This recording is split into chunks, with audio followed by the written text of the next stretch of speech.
하나님의 말씀은 창세기 20장 말씀입니다. 오늘 20장 전체를 좀 길지만 다 보려고 합니다. 창세기 20장 1절로 18절, 제가 한 절, 여러분 한 절 나눠서 읽겠습니다. 구약 창세기 20장 1절로 18절 말씀입니다. 아브라함이 거기서 네게부 땅으로 옮겨가 가데스와 술 사이 그랄에 거류하며 그의 아내 사라를 자기 누이라 하였으므로 그랄 왕 아비멜렉이 그 밤에 하나님이 아비멜렉에게 현몽하시고 그에게 이르시되 내가 데려간 이 여인으로 말미암아 내가 죽으리니 그는 남편이 있는 여자임이라. 그가 대답하되 주여 주께서 의로운 백성도 그가 나에게 이는 내 누이라고 하지 아니하였나이까. 그 여인도 그는 내 오라비라 하였사오니 나는 온전한 마음과 깨끗한 손으로 이렇게 하였나이다. 이렇게 한 줄을 나도 알았으므로 너를 막아 내게 범죄하지 아니하게 하였으나니 여인에게 가까이 하지 못하게 함이. 이제 그 사람의 아내를 돌려보내라. 그는 선지자라. 그가 너를 위하여 기도하리니 내가 살려니와 내가 돌려보내지 아니하면 너와 내게 속한 자가 다 반드시 죽을 줄 알지니라. 그 모든 일을 말하여 들려주니 그들이 심히 아비멜렉이 아브라함을 불러서 그에게 이르되 내가 어찌하여 우리에게 이렇게 하였느냐. 내가 무슨 죄를 내게 범하였기에 내가 나와 내 나라가 큰 죄에 빠질 뻔하게 하였느냐. 내가 합당하지 아니한 일을 내게 행하였도다 하고 아브라함이 이르되 이곳에서는 하나님을 두려워함이 없으니 내 아내로 말미암아 사람들이 나를 죽일까 생각하였으며 내 아내가 하나님이 나를 내 아버지의 집을 떠나 두루 다니게 하실 때 내가 아내에게 말하기를 이후로 우리의 가는 곳마다 그대는 나를 그대의 오라비라 하라. 이것이 그대가 내게 베풀 은혜라 하였었노라.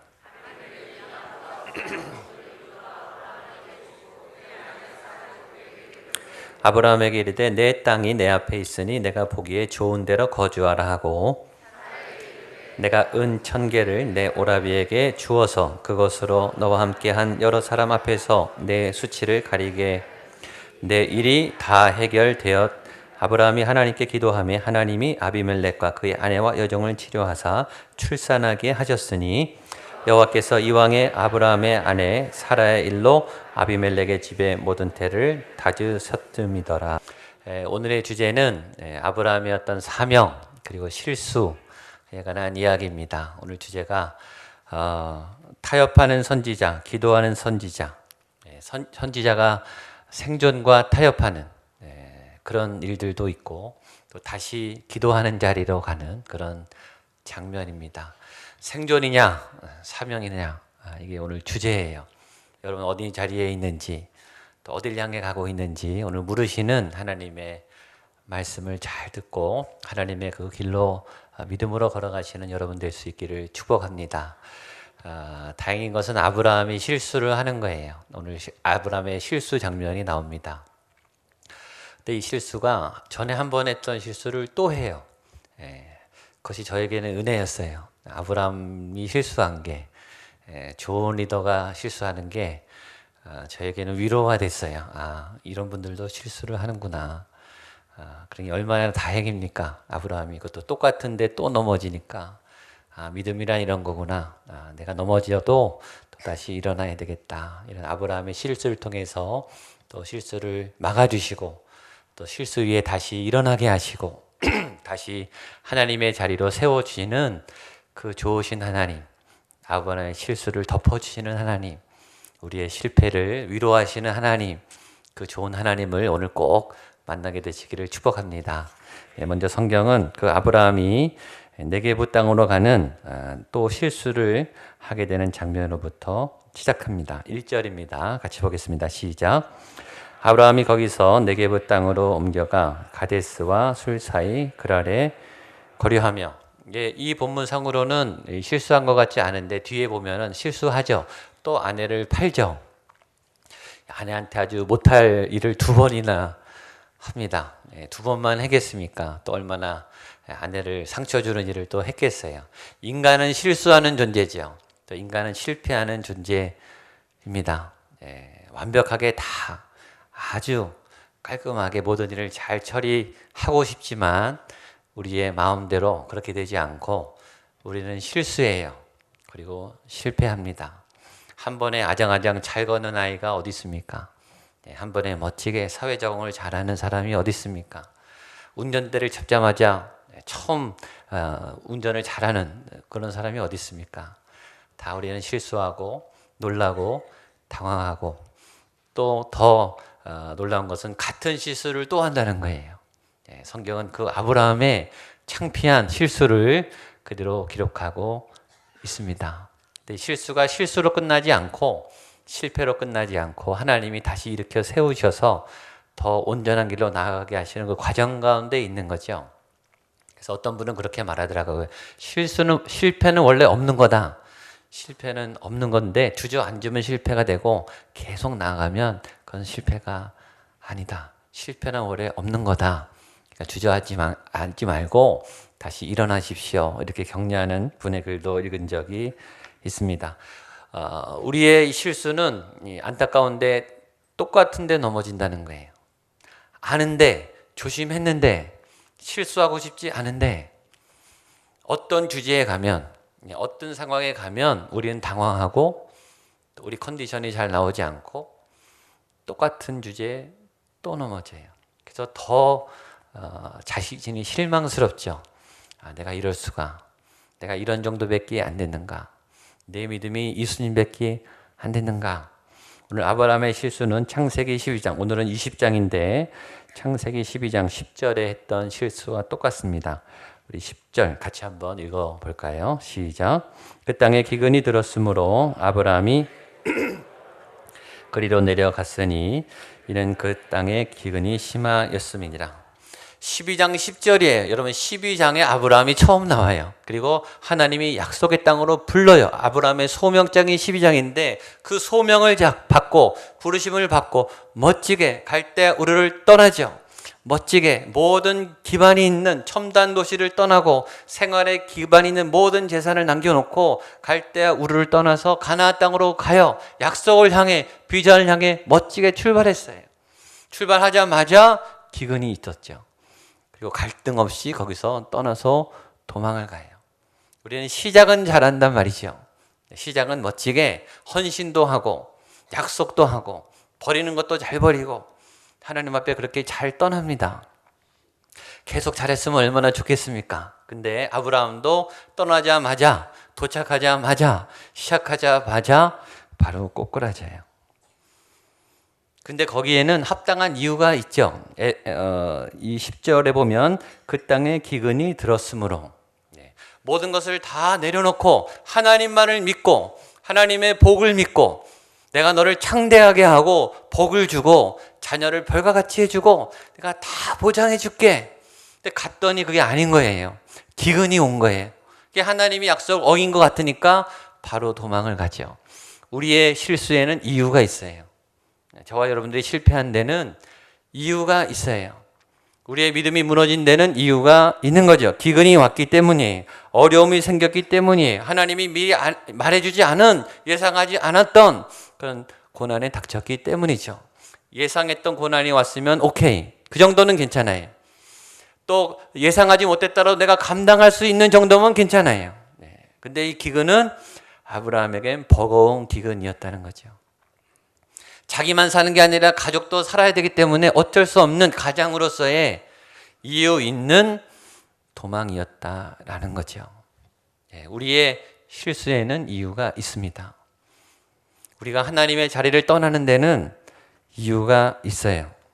가족 때문이에요. 건강 때문이에요. 일 때문이에요.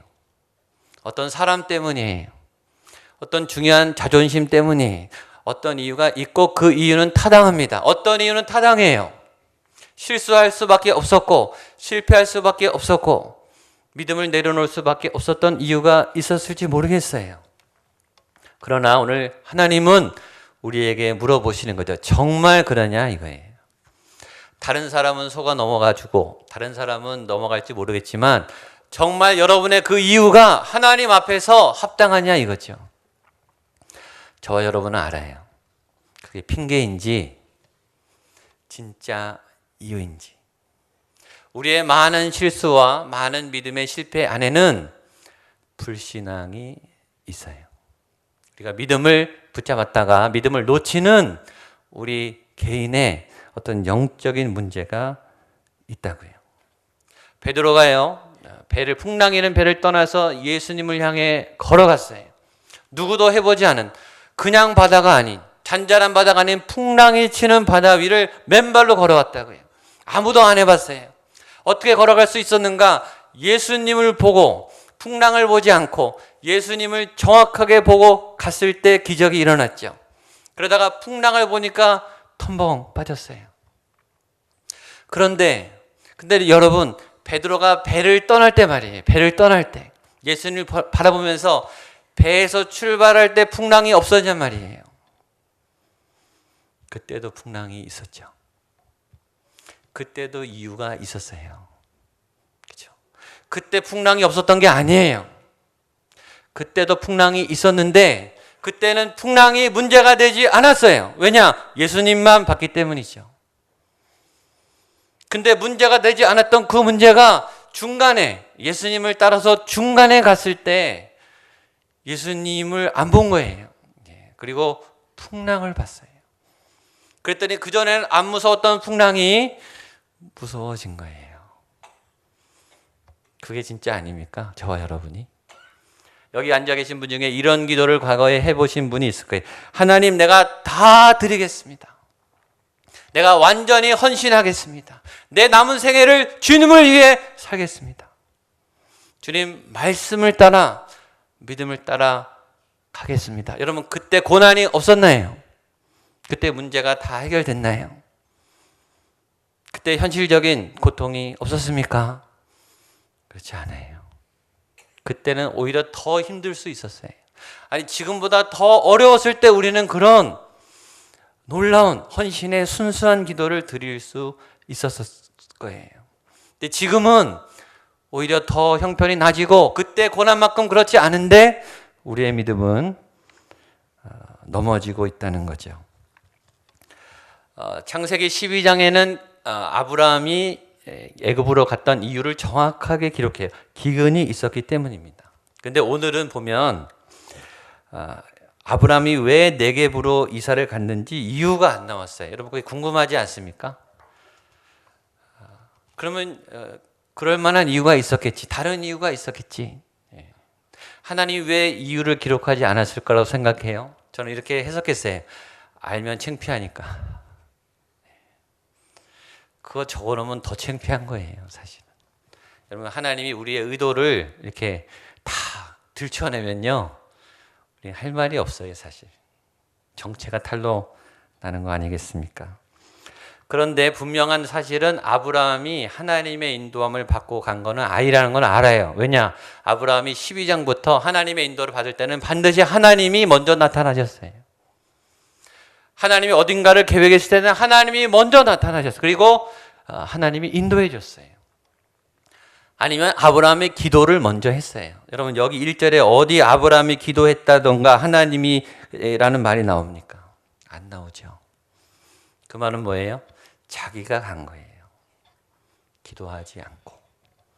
생존의 본능에 따라서 본인이 결정. 여러분, 이게 저와 여러분의 믿음의 이 실수의 반복인 거예요. 우리는 믿음이 있어요. 그리고 믿음을 따라가요. 그럼 어느 정도 희생할 각오를 하고 있어요. 내가 생각하는 희생의 수준의 범위 안에 들어올 때는 우리는 기꺼이 희생해요. 근데 그 희생이 감당을 할 수 없을 만큼, 내가 버거울 만큼 하나님이 그렇게 나에게 찾아오실 때, 내가 예상하지 못한 고난이 있을 때는 믿음의 패턴을 놓고 옛날의 생존 패턴을 다시 붙잡는 거예요. 사회생활, 학교생활, 대인관계에서 내가 살아남았던 그 경험이 다시 올라오는 거예요.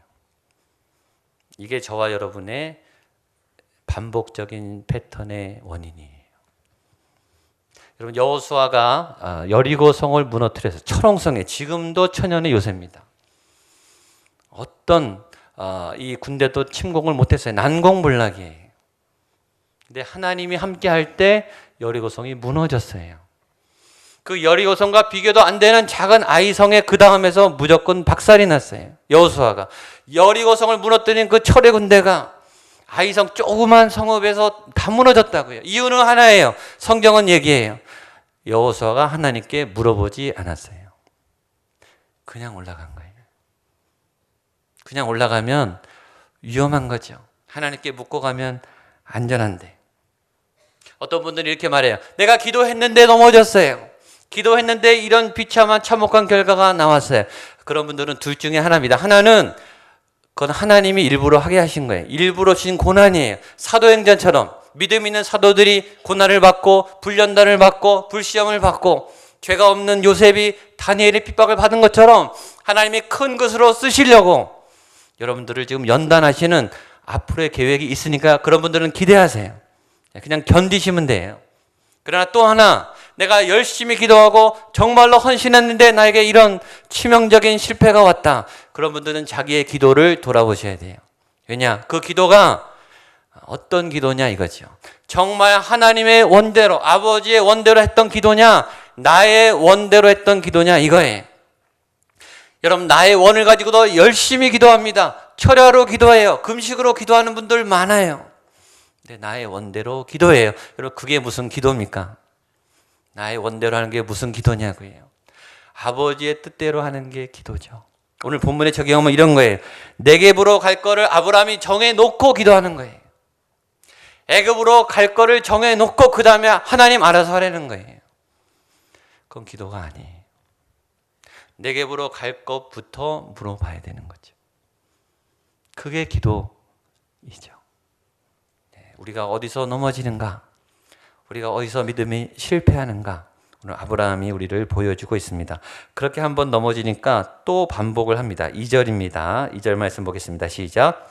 그의 아내 사라를 자기 누이라 하였으므로 그랄 왕 아비멜렉이 사람을 보내어 사라를 데려갔어요. 그렇죠? 거기 가니까 하나님께서 옮기시라고 한 자리로 가지 않으니까 거기 가서 또 아내를 팔아요. 똑같은 실수, 자기의 생존, 이 시스템이 가동돼서 살아남죠. 살아는 남아요. 그 다음에 이제 대책이 없는 거죠. 우리가 믿음을 따라가면 이 생존의 물레가 사실은 좀 걸려요, 사실. 이 믿음대로 가면 정말 내가 먹고 살 수 있을까? 하나님이 보장해 주시는가? 이 부분이 사실은 조금 염려가 돼요. 하루하루 사실은 광야의 삶을 살아야 돼요. 근데 그런 하나님이 불안해서 그걸 놓고 내 방식대로 이제 가요. 내 생존 전략으로 가요. 그러면 어떻게 되는가? 내가 결정하고 내게 책임져야 되기 때문에 대책 없는 불안이 또 자리 잡아요. 이렇게. 내가 하면 내가 책임져야 되는 거죠. 하나님이면 불안하지만 책임은 하나님이 지는 거예요. 안 되면 하나님 탓인 거예요. 그렇게 하나님께 맡기시면 돼요. 그러니까 이제 아브라함이 하나님을 놓고 자기가 네겝으로 가니까 이제 자기가 살아남아야 되니까 아내를 팔고 살아남는 생존 전략을 취하는데 이게 또 불안한 거예요. 고비만 넘기는 거죠. 그러니까 계속 아슬아슬하게 사는 거예요. 계속 아슬아슬하게. 한 고비 넘기면 또 한 고비 찾아다니고. 근데 하나님이 이번에는 빨리 나타나셔서 막아주셨어요. 보겠습니다. 3절로 6절까지 말씀 보겠습니다. 시작. 그 밤에 하나님이 아비멜렉에게 현몽하시고 그에게 이르시되 내가 데려간 이 여인으로 말미암아 내가 죽으리니 그는 남편이 있는 여자임이라. 아비멜렉이 그 여인을 가까이 하지 아니하였으므로 그가 대답하되 주여 주께서 그가 나에게는 이는 내 누이라고 하지 아니하였나이까. 그 여인도 그는 내 오라비라 하였사오니 나는 온전한 마음과 깨끗한 손으로 이렇게 하였나이다. 하나님이 꿈에 또 그에게 이르시되 내가 온전한 마음으로 이렇게 한 줄을 나도 내게 범죄하지 아니하게 하였나니 여인에게 가까이 하지 못하게 함이 이 때문이니라. 아멘. 사고는 우리가 치고 수습은 하나님이 해주시고 하나님의 은혜죠. 우리의 실수를 덮으시고 막아주시는. 실수를 하죠. 여러분 그때 기도하세요. 이 실수 때문에 부작용이 생기기 전에 하나님 막아주십시오. 이 실수 때문에 다른 피해가 생기지 않도록 주님 막아주십시오. 이 사고 좀 수습해 주십시오. 6절에 이렇게 했죠. 너를 막아 범죄하지 아니하게 하였나니. 우리의 혈기가, 우리 상처가, 우리 분노가 이게 발끈해서 이게 나가기 시작해서 이게 헤집고 다니면 사고가 나기 전에 하나님 나를 막아 주십시오. 내 입을 막아 주시고 내 생각을 멈춰 주시고 내 타오르는 이 욕망을 주님 막아 주십시오. 또 하나 놀라운 사실, 아비멜렉은 굉장히 경건한 사람이었던 것 같아요. 4절에 보면 뒤에 이렇게 나옵니다. 주여 주께서 의로운 백성도 멸하시나이까. 주님, 나는 이 사람이 누이라고 얘기해서 내가 데려온 건데 내가 뭘 잘못했습니까? 이 아비멜렉은 속은 거예요. 믿음의 사람이 거짓말한 걸 속은 거예요. 그러니까 이 사람은 착하게 살다가 죄를 질 뻔한 거예요. 여러분, 저와 여러분이 믿음에 바로 서지 않으면 저와 여러분 때문에 다른 사람이 다쳐요. 내가 죄를 지면 나만 대가를 받으면 되는데 그게 아니라 가까운 선한 사람이 다친다고요.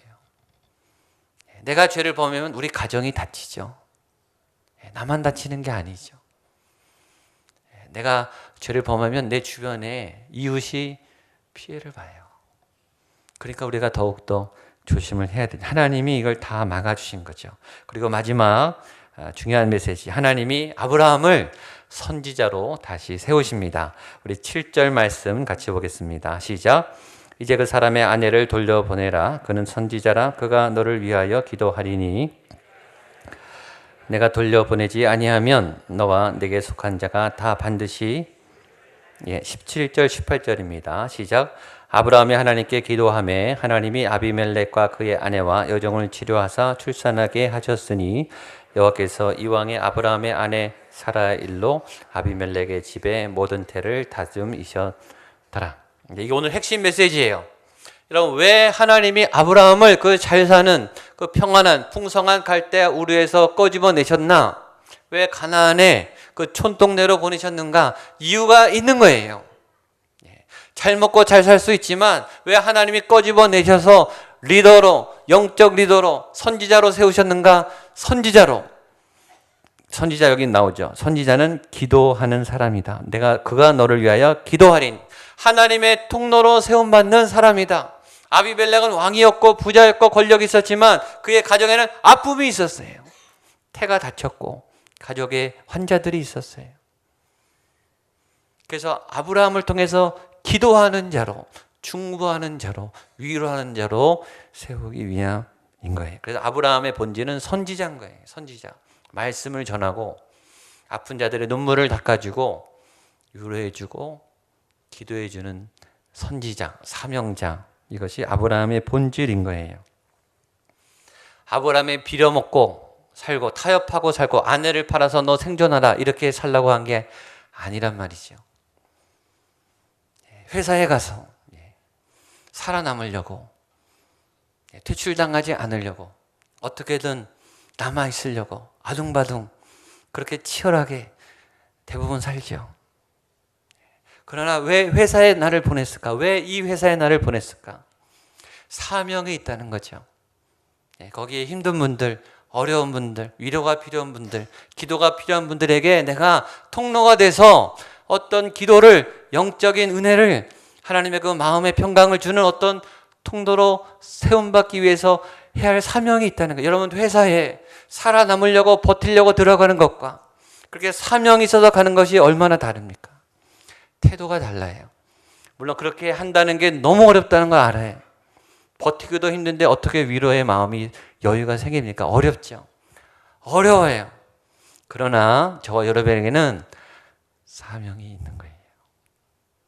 여러분의 부르심이, 이곳에 와서 구원을 받고 예수를 믿고 예배드리게 한 이유는 예배드리고 잘 먹고 잘 살아라, 구원받고 평강을 누려라, 끝. 그게 아니고 해야 할 어떤 선지자적인 임무가 있다는 거죠. 저와 여러분 그것을 찾게 되기를 바랍니다. 생업이 있고 사명이 있어요. 어떤 분들은 생업을 위해서 사명을 버린 분이 있어요. 어떤 분은 사명을 위해서 생업을 버린 분도 있어요. 가끔씩 있어요. 저는 우리 교회에 이런 분이 나왔으면 좋겠어요. 근데 어떤 분은 생업도 갖고 있고 사명도 갖고 있는데 둘 다 어중간해요. 생업도 어중간하게 하고 사명도 어중간하게 해요. 어떤 분은 사명을 위해서 생업을 버렸는데 하나님이 생업을 복을 주셨어요. 그런 분도 있어요. 물론 아닐 수도 있어요. 사도행전에 보면 생업을 포기했는데 비참하게 고난을 받으신 분도 많아요. 그러나 그것도 성경적인 복이라는 거죠. 오늘 성경이 우리에게 이걸 물어보는 거예요. 나는 지금 사명의 자리에 있는가? 생업의 자리에 있는가? 다 믿음이 있지만 내 중심이 생업을 향해 나가는가? 사명을 가지고 살아가는가? 여러분, 이것을 지금 테스트할 수 있는 정확한 근거가 있어요. 여러분 스스로 체크해 보시면 알아요. 여러분의 기도가 요청하는 기도, 요구하는 기도, 달라는 기도가 많은 분들은 생업을 위해서 사는 분들이에요. 지금. 근데 여러분의 기도가 하나님 나를 써주세요. 내가 이런 분들을 위해서 일하겠습니다. 그럴 힘을 주십시오. 라고 그렇게 기도가 많이 나오는 분들은 사명을 위해서 사는 분들이에요. 계속 달라 어린아이의 기도죠. 성숙하지 못한 분들의 기도예요. 요구사항이 많은 기도는 미숙한 분들의 기도예요. 나를 사용하여 주시옵소서. 내가 쓰임받기를 원합니다. 주님, 이분도 기도해야 되고 이분도 기도해야 되고 이분도 도와줘야 됩니다. 하나님, 이분들에게 도움을 열어 주십시오. 성숙한 분들은 나눔의 기도를 해요. 중보의 기도를 하는 거예요. 헌신의 기도를 하는 겁니다. 저는 여러분이 생업의 자리에서 사명의 자리로 가시기를 바랍니다. 시편 16편 5절 6절 같이 한번 읽어볼까요? 시편 16편 5절 6절입니다. 시작. 여호와는 나의 산업과 나의 잔의 소득이시니 나의 분깃을 지키시나이다. 내게 줄로 재어준 구역은 아름다운 곳에 있으며 나의 기업이 실로 아름답도다. 시인은 노래합니다. 여호와가 나의 산업이시고 나의 소득이 되시고 내 분깃을 지켜주십니다. 이 말은 하나님이 다 해주시니까 펑펑 놀면서 입 벌리고 감 떨어질 것만 준비해라, 이게 아니에요. 사원업을 위해서, 생계를 위해서 열심히 살아야 되는 거예요. 그러나 그것만이 목적이 아니라 하나님의 사명을 위해서 나아가면, 하나님의 목적을 향해 나아가면 하나님이 산업을 채워주신다라는 의미예요. 오늘 아브라함을 보십시오. 아브라함이 다시 선지자의 자리에서 기도를 해요. 17절. 아브라함이 하나님께 기도하며 아브라함의 입에 다시 기도가 시작됐어요. 아내를 팔아먹었던 그 입술이, 그 거짓말했던 그 입술이 기도하는 입술로 바뀌었어요. 그 기도가 능력이 나타났어요. 하나님이 아비멜렉과 그의 아내 여종을 치료하사 출산하게 하셨으니 이게 사명의 일을 하게 된 거예요. 그랬더니 아브라함에게 재산이 생겼어요. 여러분, 지금 아브라함이 다시 자기 자리로 간 것 같지 않습니까? 이제야 뭔가 자리가 잡힌 것 같지 않냐고요. 여러분, 여러분의 자리가 여러분답지 않은, 여러분스럽지 않은 자리에 가 계시면 본인이 알아요. 어색해요. 불편하고. 자기가 자기 자리에 있는 분들은 딱 알아요. 안정이 돼 있어요. 그리고 평안해요. 그리고 헌신할 수 있어요. 오늘 하나님이 여러분을 원래 지으신 목적과 사명의 자리로 세우심을 믿으십시오. 그리고 그 자리로 나가셨으면 좋겠습니다.